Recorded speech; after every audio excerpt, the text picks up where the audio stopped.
So we've looked at all the different ways that we can illuminate our subject, our bride, with a non-directional flash, with a non-directional light source. As I said, it doesn't give us the prettiest lighting in the world or the most flattering for our subject. So we need to create that highlight next to a shadow. And once we do that, we create that dimensional look to our subject that I think really makes things really start to look very much more enhanced, much more beautiful than what we would get otherwise. So you're saying, okay, David, you're here in this church. What am I going to do here? Bounce off of a wall or something? That's exactly what I'm going to say. I'm going to say, let's look at our surrounds. Let's see what's going on here. We have Sasha right here. We have kind of a light-colored wall right over here.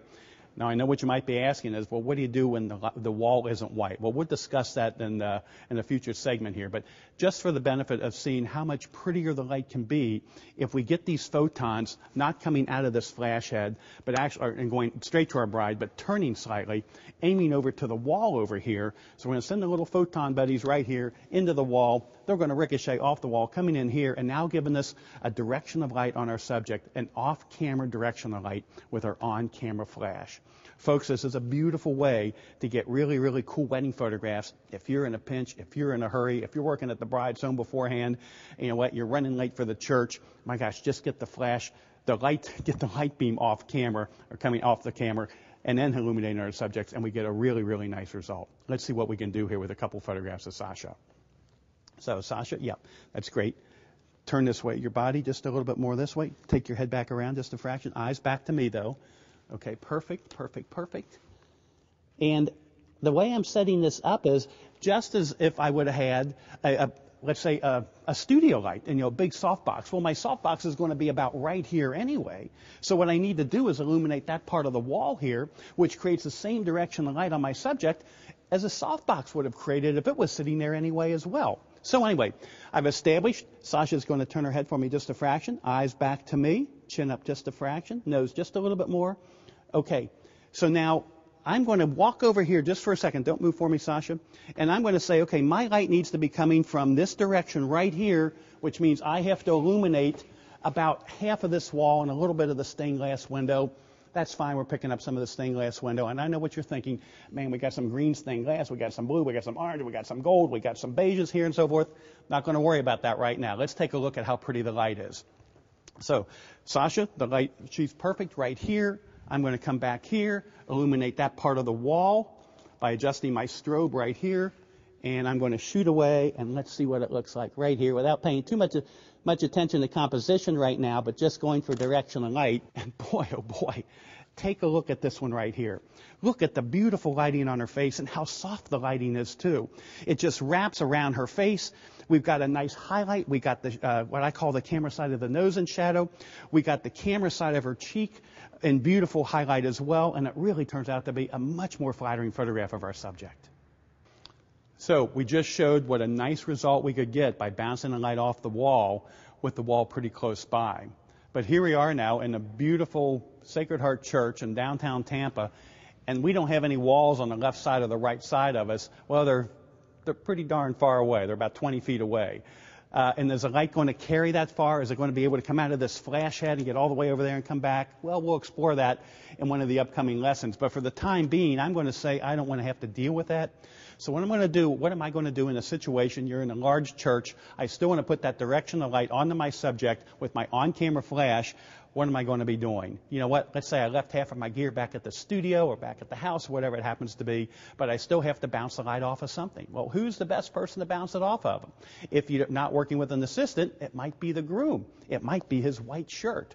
Well, we are lucky enough to have Joe, our groom, right over here, who happens to be wearing a white shirt. So I'm going to ask Joe to unbutton his tuxedo jacket and expose his white shirt for all of us here. And let's see if we can get a similar result to what we had when we bounced the light off of the wall. Okay? So we have this large white light source, his shirt. So I'm going to now and we got Sasha right here in the middle of the church. So let's bounce the light off of his shirt. Sasha, just turn your head a fraction, chin down a little bit, eyes back to me. Good, good, good. And now, when we look at our image one more time, guess what? It's the same lighting pattern on our subject's face that we had before. Now, granted, let's take a look at some of the characteristics of the image. Notice that the shadows aren't quite as soft as they were when we bounced off of the wall. Well, why is that? Well, the answer should be fairly evident. It's because the light hit a much larger part of the wall over there, and Joe's shirt isn't nearly as broad as what we were bouncing, as the wall was that was finally illuminated. So what did I say earlier on? I said earlier on, the larger the light source, the softer the specularity of the scene. Here's something else that happens too with the large light source. The other thing that happens is that the larger light source relative to the subject, that means the closer it is to the subject, the softer the shadow edges are going to be as well. That explains why when we bounced the light off of the wall over here, when we had this huge 5-6 foot area of light coming back in, we got those really pretty soft shadows on Sasha's face. Whereas in this case, when we bounced it off of Joe's shirt, which is about 24 inches by about 30 inches, much smaller area than what we bounced off the wall, we're actually seeing that our shadows are just a little sharper, our specularity's kicked up just a teeny bit more, not much, but just a teeny bit more, but we're primarily seeing that the shadows are a little bit sharper.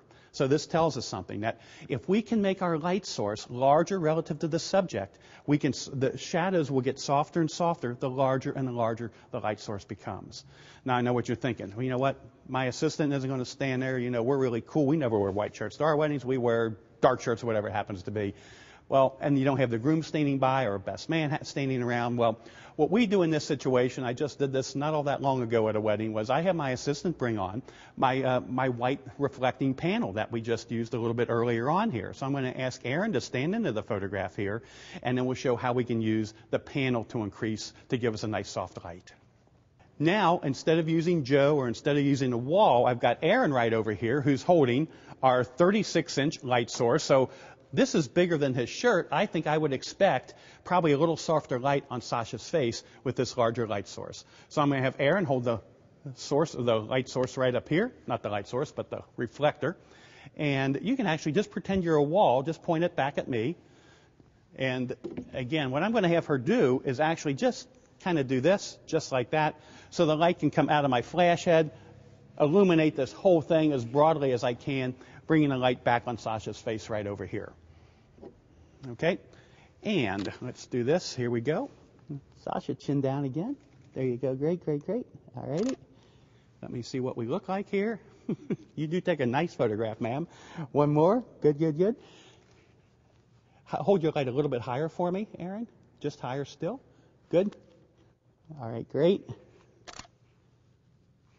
And one more, one more. Okay, and what's really cool is when I looked off to the side here before, just to see how much of that white area is being illuminated, the entire area was being illuminated.